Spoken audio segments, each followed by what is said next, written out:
Hello friends, এটা হলো আমাদের রথ। এই রথটা নিয়ে যাওয়া হবে মাসির বাড়ি।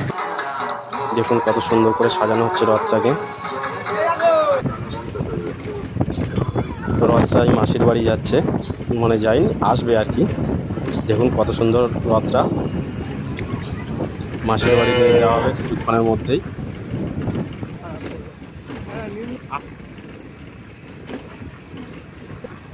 সোজা যেতে যাবে।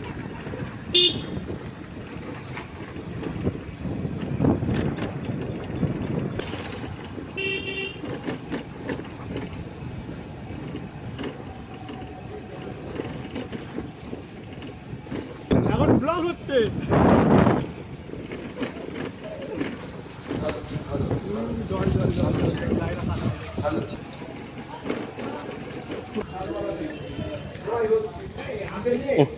সরি দাদা।